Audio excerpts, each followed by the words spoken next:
Olá, alunos, tudo bem? Aqui quem fala é a professora Elisângela de História e hoje nós daremos início, à colonização do Brasil. Já vim falando para vocês em outras videoaulas, sobre a colonização espanhola, colonização inglesa, e agora conseguimos chegar na colonização do Brasil. Então, bora iniciar essa videoaula aí para vocês. Primeiramente, hoje os historiadores, já conseguiram chegar numa conclusão que o Brasil ele não foi descoberto, mas sim ele foi colonizado pelos portugueses. E quando, vamos dizer assim, ocorreu, esse primeiro contato entre os portugueses e os nossos habitantes aqui? Ocorreu no dia 22 de abril de 1500. Eu lembro que quando eu era jovem, que eu já sou uma idosa, a gente comemorava essa data, era feriado. E por conta de muita contestação, até porque como a gente vai comemorar algo que não foi benéfico para o Brasil? E acabou-se, retirando esse feriado aí do nosso calendário. Mas ainda para os historiadores essa data é bastante simbólica, tá? Porque os historiadores acreditam que o Brasil ele não foi descoberto, mas vamos dizer assim, ele foi... vamos dizer assim, conquistado, muito por conta do Tratado de Tordesilhas, que ocorreu no ano de 1494. Como é que Portugal e Espanha já estavam fazendo, um acordo, assinando um tratado entre si, sendo que Portugal ainda não sabia que tinha uma região mais ao sul do continente, e ter brigado muito, por conta dessa questão aí de distância, de léguas, ter exigido tanto, que fosse, vamos dizer assim, que Portugal ele tivesse uma extensão maior de terras do que do primeiro tratado que tinha sido assinado com a Espanha, que foi a Bula Intercoetera, Então, por esse motivo, os historiadores sabem que o Brasil não foi descoberto de forma alguma. Não só por conta do Tratado de Tordesilhas, mas até por conta do nosso descobridor, que foi Pedro Álvares Cabral, que ele não tinha qualquer característica, vamos dizer assim, de navegador, mas sim, ele era nada mais do que um militar. E não só por esse motivo, mas também pelo pouco caso que ele fez, de quando descobriu o nosso território, e também, ao invés dele ter ido direto para Portugal, falar sobre vamos dizer assim, esse território recém-descoberto, não, ele foi diretamente para as Índias. Então, os historiadores observaram aí que Pedro Álvares Cabral, ele não tinha qualquer tipo de, vamos dizer assim, visto esse ato como se fosse algo totalmente simbólico, que nem ocorreu, com Cristóvão Colombo, tá? Entre o ano de 1501 e 1503, houve apenas 2 expedições aqui no Brasil. Por qual motivo, Isso vai ocorrer muito por conta da Carta de Pero Vaz de Caminha. A gente vai dizer que o Brasil é o único país que tem uma certidão de nascimento, porque na Carta de Pero Vaz de Caminha, ele acabou, vamos dizer assim, descrevendo as primeiras impressões que esses portugueses tiveram aqui do nosso território. Então, ele falou muito, sobre a riqueza da fauna, da flora, e focou principalmente na descrição dos indígenas, falando, sobre os seus corpos, que andavam totalmente nus, falando sobre essa pele mais avermelhada, citando também as armas que eles utilizavam, e assim por diante. Mas o mais importante, que fez com que o nosso território ele não fosse colonizado de imediato, vai ser uma descrição da Carta de Pero Vaz de Caminha, que ele diz assim o seguinte, que, abre aspas, até agora não podemos saber se há ouro e nem prata, fecha aspas, porque logo de início, eles conseguiram observar que, ao contrário do que estava ocorrendo, na região do México, o Brasil em si não tinha, vamos dizer assim, um grande império, dessas civilizações pré-colombianas. Então, eles ficaram logo de início bastante decepcionados, e talvez esse tenha sido até um dos motivos de Pedro Álvares Cabral ele não ter ido, para Portugal, mas já ter ido direto, para as Índias, que até então as Índias era a grande fonte de renda, para os portugueses, era a menina dos olhos, né? Então, por esse motivo, o Brasil ficou aí por tanto tempo sem ser colonizado, mas sim apenas explorado, ok? Durante esse período, que nem algumas nações, a gente pode falar principalmente os franceses aí, né? Eles vão acabar invadindo aqui o nosso território, porque eles vão acabar descobrindo um produto que é muito valorizado na Europa, que era o quê? O pau-brasil. O pau-brasil, gente, ele vai ser de grande importância porque, além da madeira ser utilizada para a construção de navios e na fabricação de móveis, né, o pau-brasil poderia ser extraído, né, uma tinta vermelha que era muito valorizada, né, vamos dizer assim, na tinturaria, né, para poder, como é que eu posso dizer? Tipo, pintar os tecidos de vermelho. E o vermelho, até então, em si, por ser uma cor tão difícil, né, para poder se extrair, acabou sendo, né, algo bastante valorizado. E quando os portugueses souberam disso daí, aí o rei de Portugal começou, né, a incentivar, né, as primeiras, vamos dizer assim, expedições, né, para tentar extrair o pau-brasil aqui do nosso território, tá?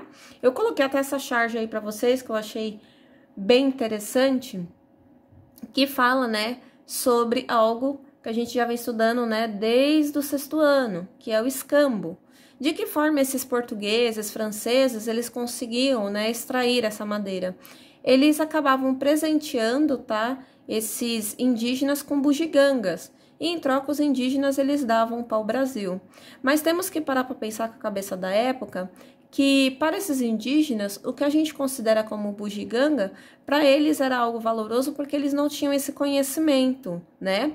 Enquanto o pau-brasil, que era algo que tinha muita abundância aqui no nosso território, eles acabaram entregando isso daí porque para eles não viam um valor. Uma coisa eu quero citar para vocês, né, que os indígenas, eles valorizavam essa questão, né, da comida, do rio, né, da sobrevivência. Esse acúmulo de riqueza, os indígenas, eles não tinham essa característica ainda firmada aqui no nosso território, tá? Não é à toa, né, que o Brasil vai receber esse nome. Logo de início, né, o nosso território teve o nome de Vera Cruz, Santa Cruz.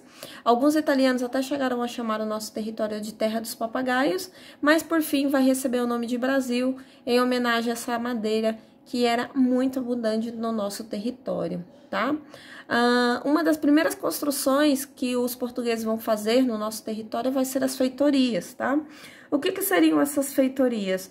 Elas nada mais eram do que armazéns fortificados, em que os indígenas, né, eles extraíam esse pau-brasil ficava acumulado nessas feitorias, e essas embarcações portuguesas, né, elas vinham aqui para o nosso território apenas para retirar, né, esse pau-brasil e retornar para a Europa com esse produto aí, tá? Que nem eu citei para vocês, os portugueses não eram os únicos a explorar, mas também os franceses, né, se utilizando da mesma tática portuguesa e da simpatia, né, muito desses franceses acabaram tendo aí, né, como os indígenas seus grandes aliados, e eles conseguiram também, né, se explorar bastante dessa matéria-prima. Os franceses, eles acabavam levando uma vantagem muito grande, né, em cima desses portugueses, desses empreendedores, porque eles não tinham que pagar imposto, né, para a coroa portuguesa. Então, eles conseguiam, né, vender esse pau-brasil num preço muito mais barato, né, do que os próprios portugueses, né, que tinham que pagar aí os impostos para o rei português.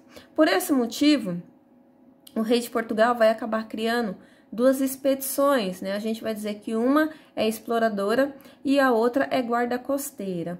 Que nem o próprio nome diz, né? As primeiras expedições, elas vieram com o objetivo de explorar, né, essas terras, vamos dizer assim, recém-adquiridas, né, pelos portugueses, para saber até a extensão do seu território. E, né, conforme eles observaram que a faixa litorânea do Brasil era algo gigantesco, né, que nem eu vou mostrar aqui para vocês na imagem a seguir, Portugal viu que não tinha condições, que literalmente, né, eles tinham que criar algo até para poder, vamos dizer assim, proteger esse território que seria a guarda costeira. Mas mesmo, né, fazendo a criação dessa guarda costeira, eles viram que era impossível fazer com que, né, esses invasores eles tivessem fracassos nesse empreendimento, porque enquanto essas guardas costeiras elas estavam na região aqui, né, vamos dizer, ou melhor, aqui na região norte, a gente conseguiu observar que na região sul estava tendo a invasão e o inverso acabava ocorrendo também, tá? Então, por esse motivo, Portugal, né, vendo que não tinha mais condições e que ele poderia estar perdendo até esses territórios por conta das invasões estrangeiras, né, o rei de Portugal, ele vai acabar de fato, né, fazendo as primeiras, vamos dizer assim, empreendimento para a colonização do Brasil. Então, durante o período de 1500 até 1532, o Brasil nada mais era do que uma colônia de exploração. A partir de 1532, né, o Brasil ele também passa, além de ser uma colônia de exploração, mas também, né, entra essa característica aí de colônia de povoamento. Quem vai ser o responsável por fazer, né, esses primeiros núcleos de povoamento vai ser Martim Afonso de Souza, tá? Ele vai desembarcar na região aqui da Vila de São Vicente. Então, a Vila de São Vicente vai ser a primeira vila, né, que vamos ter aqui em território brasileiro. E Martim Afonso de Souza, ele tinha como principal objetivo expulsar esses franceses aqui do território, criar povoamentos. Não é à toa que ele veio aí, né, junto nas embarcações com ele veio 400 pessoas, né, que vieram literalmente com o objetivo de povoar, né, o nosso território. E ele também, né, tinha a obrigação de estender os domínios portugueses até a região do Rio do Prata, que fica, né, mais aqui a região ao sul do continente americano, tá bom? Além disso, né, ele também era o responsável por distribuir essas terras em famosas, né, sesmarias. O que seriam essas sesmarias? Seriam terras que eram doadas a esses colonos. Lembra que eu falei que Martim Afonso, ele veio aí com um total de 400 pessoas? Ele entregou essas sesmarias, né, mas com o principal objetivo de fazer o quê? Com que esses colonos, eles fixassem residência aqui e que eles começassem a explorar a região também, né? Além disso, esses colonos receberam aí as primeiras mudas da cana-de-açúcar e, vamos dizer assim, meio que foi colocado de uma forma impositora que eles deveriam, né, começar a fazer a plantação desse produto que era tão valorizado na Europa, né, e os portugueses, eles já tinham esse empreendimento em algumas outras colônias, né, e a gente já consegue observar que a procura da Europa era muito maior do que aquilo que Portugal ele conseguia produzir. Então, por esse motivo, né, que além da exploração do pau-brasil, vai começar, né, até aqui no nosso território, também a exploração da cana-de-açúcar, tá? Vamos falando aqui, então, um pouco sobre a administração. O rei de Portugal, né, ele não queria gastar dinheiro com empreendimento colonizador aqui no nosso território. E ele vai acabar fazendo algo que ele achou que seria uma solução maravilhosa, que seria as capitanias hereditárias, né? Então, ele pegou aqui nosso território e dividiu, né, em 15 capitanias hereditárias. E ele entregou, né, essas capitanias hereditárias aos famosos donatários. Então, quem recebe essas capitanias são chamados de donatários. Esses caras, eles recebiam, né, o título de capitão-mor. E a capitania hereditária, né, quer dizer assim, o seguinte, que era doada. Então, esses caras, eles não eram dono, mas eles tinham posse, tá? E eles poderiam fazer o quê com essas terras? Poderiam explorar, né? Então, eles poderiam retirar ali a parte econômica, eles tinham toda a liberdade para administrar, né? Eles literalmente podiam fazer o que eles bem quisessem com a terra. Eles só não podiam vender essas terras, porque essas terras, vamos dizer assim, deveriam ser passadas hereditariamente, tá bom? Então, quando o donatário ele morresse, passaria para o seu filho. Ah, se não tem herdeiro, volta novamente, né, para a coroa portuguesa. Uma coisa que eu quero citar para vocês, que apenas 2 capitanias, né, tiveram sucesso aí. Foi a capitania de Pernambuco, né, de Duarte Coelho, e a capitania aqui de São Vicente, que era território que pertencia a Martim Afonso de Souza, tá bom? Então, esses dois, vamos dizer assim, essas duas capitanias hereditárias foi que obtiveram sucesso, porque as outras acabaram fracassando. Muitos desses donatários receberam essas terras, mas nem chegaram a vir para cá para ver o que eles tinham conquistado. E alguns vieram, mas não tiveram tanto sucesso, né? Até porque, vamos dizer assim, as primeiras expedições, o primeiro contato que eles tinham era com os indígenas, e muitos desses indígenas não eram assim tão dóceis. E não só por isso, também pela dificuldade, né, de poder trazer colonos para essa região, até porque, se for parar para pensar, os primeiros colonos que vieram, né, para o nosso território eram de pessoas, vamos dizer assim, que não eram muito bem vistas pela sociedade europeia, tá? Então, vieram a escória da Europa aqui dominar a nossa região, vieram aqui para colonizar a nossa região, tá bom? Então, era muito comum vir órfãos, né, ladrões, ciganos, presos, entre outras classes mais que a sociedade europeia não queria e queriam, de uma forma assim, se livrar, traziam para cá, para a colônia. Era muito comum, quando alguém fazia algum ato errado, né, a forma de punir essas pessoas era mandarem aqui para as colônias, tá? Continuando. Como eu falei para vocês que essas colônias, elas não, ou melhor, que essas capitanias hereditárias, elas não obtiveram tanto sucesso, o rei de Portugal, ele começou a ficar, né, meio desesperado e criou, né, algo chamado governador-geral no ano de 1548, perdão, que tinha como principal objetivo ajudar essas capitanias a prosperarem, né? Porque se essas capitanias prosperarem, o rei de Portugal ele ia prosperar através dos impostos, tá? E aí o que ele acabou fazendo? Pegou a região aqui da Baía de Todos os Santos, né, que era um território que acabou, vamos dizer assim, não sendo, né, colonizado. Então, a coroa portuguesa pegou para si e transformou Salvador como sendo a primeira capital, né, do nosso país. Lembrando que o Brasil teve 3 capitais aí, tá? A primeira foi Salvador. E esse governador-geral, né, ele tinha como objetivo apenas ajudar. Ele não ia mandar, não ia interferir, ele não ia fazer nada se caso, né, esses donatários eles não pedissem ajuda para esse governador. Tá? Claro que junto com o governador-geral, né, veio outros personagens para poder administrar todo esse território aqui. Então, temos aqui o ouvidor-mor, que era o responsável pela administração da justiça, tá, aqui na colônia. Também temos o provedor-mor, que era o responsável por administrar o dinheiro, ou seja, os impostos. E temos o capitão-mor da costa. Não confundam com o capitão-mor, né, que nem eu tinha citado aqui para vocês, que eram os títulos que os donatários recebem. Por isso que era capitão-mor da costa, que era o responsável, né, pela defesa do território brasileiro, ok? Vamos lá então, né? Falando aí, né, sobre essa colonização, não podemos esquecer desses personagens aí muito importantes que são os jesuítas, né?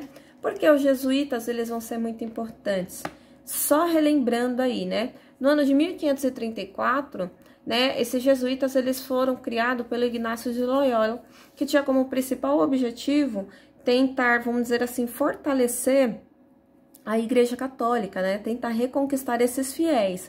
E ele, né, por ter uma disciplina bastante militarizada, ele via como uma forma de se utilizar, né, dos estudos como uma forma de tentar atrair, vamos dizer, esses fiéis novamente para a Igreja Católica.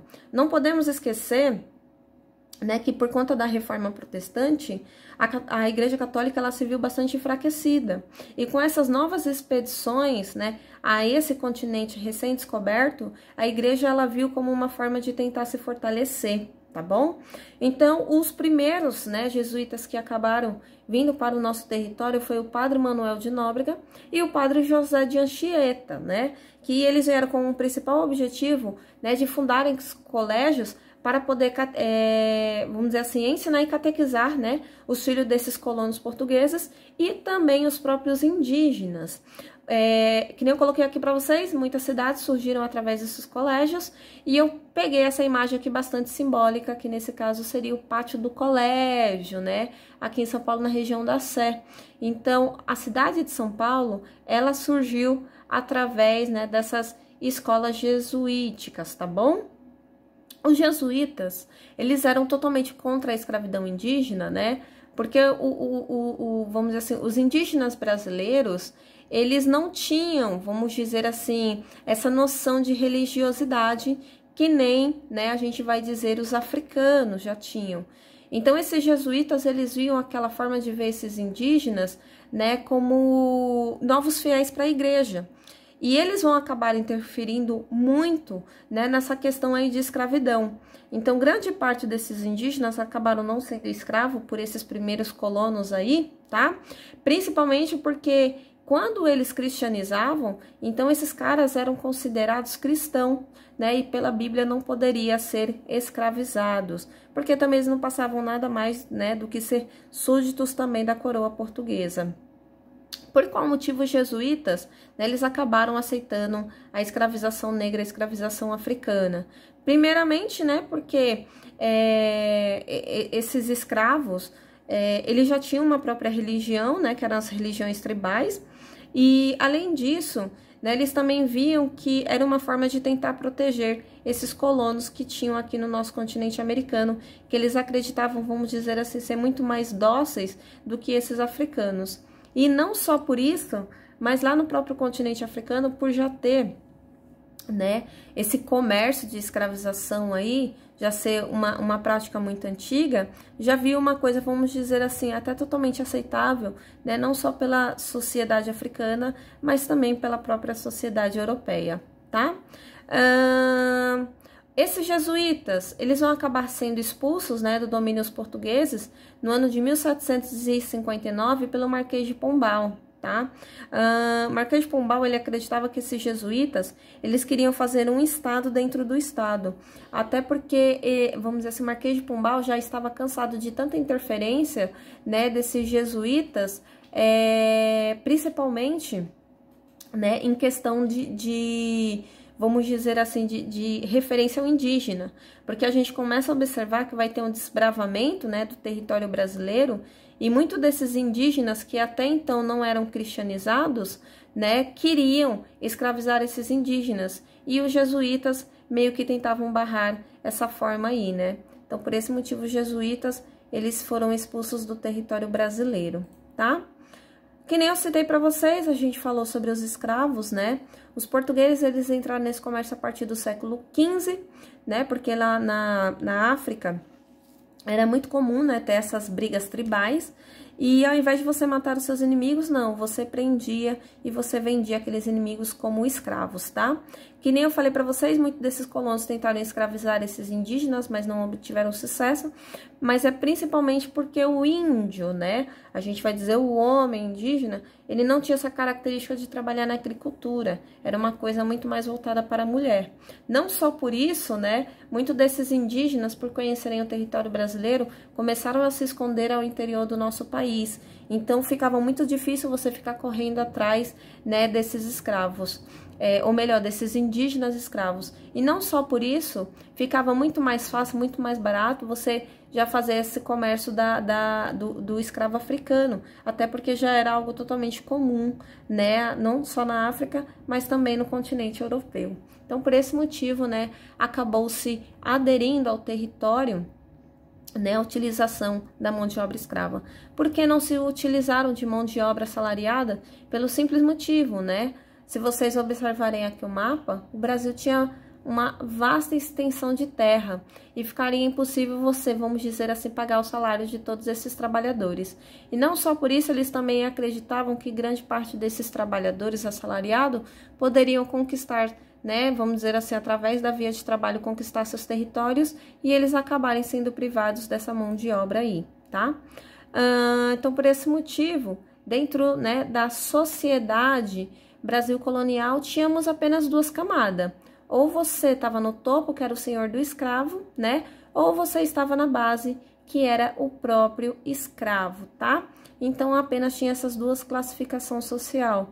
Ah, mas e as mulheres? Gente, as mulheres nada mais passavam do que ser, né, objeto desses senhores aí. E as crianças, muito menos tinha qualquer tipo de autonomia, tá? Só pegando aqui, né, o embalo, esse senhor de escravo, esse senhor do engenho, né, o senhor do engenho, ele vai acabar contribuindo muito, né, para uma mudança do cenário econômico, né, no Brasil. Até porque ele vai incentivar muito, vamos dizer assim, essa economia na parte litorânea e na parte do interior. Então, aonde se tinha-se, né, um engenho de açúcar, ao redor desses engenhos começou a surgir pequenas cidades, né? Mas principalmente na parte que a gente vê aqui litorânea, porque precisava escoar, né, esse produto que no caso era o açúcar, né? Ou nesse caso aí a cana de açúcar também. E nessas pequenas regiões litorâneas acabou se surgindo um centro comercial, tá? Então, a gente começa a observar aí que começa a surgir, né, uma pequena classe que começa a se diferenciar, que seria uma pequena classe média, né, que são os de comerciantes. Além disso, começam a surgir, né, as primeiras profissões aí liberais. Então, a gente consegue observar que tem médicos, né, a gente consegue observar aí, né, que começa a surgir os primeiros, vamos dizer assim, empreendimentos, né, administradores, entre outros professores e entre outros personagens aí também, né, que vão ser vamos dizer assim, um vetor do sistema econômico aí da região litorânea. Na região do interior do Brasil, né, algo que vai ser bastante propício vai ser, né, a pecuária, até porque a gente consegue observar, né, que o gado ele vai ser de extrema importância, né, no engenho, porque se utilizava, né, ele principalmente para fazer o transporte, né, dessa cana-de-açúcar, transporte de pessoa. Ele também acabava fazendo, né, a movimenta da moenda. Então, assim, o gado era de extrema importância. Além disso, né, ele também fornecia a carne, né, para alimentação, o couro para vestimenta, né, e entre outras coisas mais. Só que grande parte da criação dessa pecuária era se dada mais para o interior, até porque isso acabou se tornando um decreto português, né, como uma forma de tentar, vamos dizer assim, não prejudicar, né, a plantação da cana-de-açúcar que ficava mais na região litorânea, né. Então, por esse motivo, né, que o interior acabou ficando, vamos dizer assim, sendo responsável por a criação, né, da pecuária aí. A pecuária, ela vai ter um papel de maior destaque, né, principalmente quando a gente, né, falar sobre vamos dizer assim, o descobrimento, né, das primeiras jazidas de ouro na região das Minas. Por último, eu deixei para explicar para vocês o Pacto Colonial, né, porque depois de vir todo esse empreendimento, agora sim a gente começa a citar isso daqui, né, que vai ser algo que vai prevalecer por muito tempo aí, né, no Brasil colônia, que vai ser o quê? O Brasil, né, que é uma colônia, e Portugal, que é a metrópole, né? Cada um vai ter um papel específico. Por qual motivo Portugal queria tanto colônia? Pelo simples motivo que essas colônias elas deveriam, né, trazer matéria-prima, gêneros tropicais, que nem a gente observou aqui, né, nessa primeira videoaula aí que eu tô falando para vocês sobre o Brasil.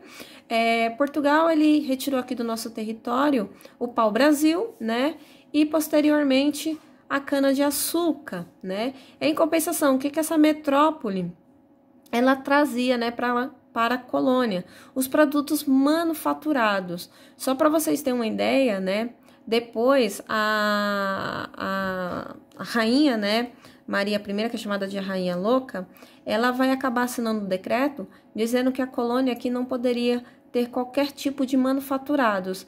Era essencialmente fazer com que, né, o Brasil, qualquer produto que ele tivesse de essência necessidade, ele deveria comprar da metrópole, tá?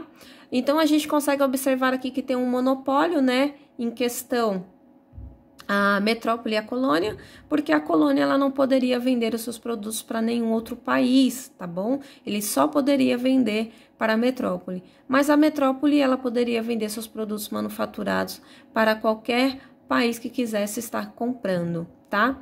Então, aqui eu finalizo com vocês essa primeira videoaula falando sobre a história do Brasil, né? E aí, na próxima videoaula, eu venho focando, né, sobre a segunda parte dessa colonização aí aqui no território brasileiro. Eu espero que vocês tenham gostado. Se caso tiver alguma dúvida, pode deixar nos comentários que eu estarei respondendo para vocês, tá bom? Tchau, tchau, turma. Até o próximo vídeo. Beijo, beijo.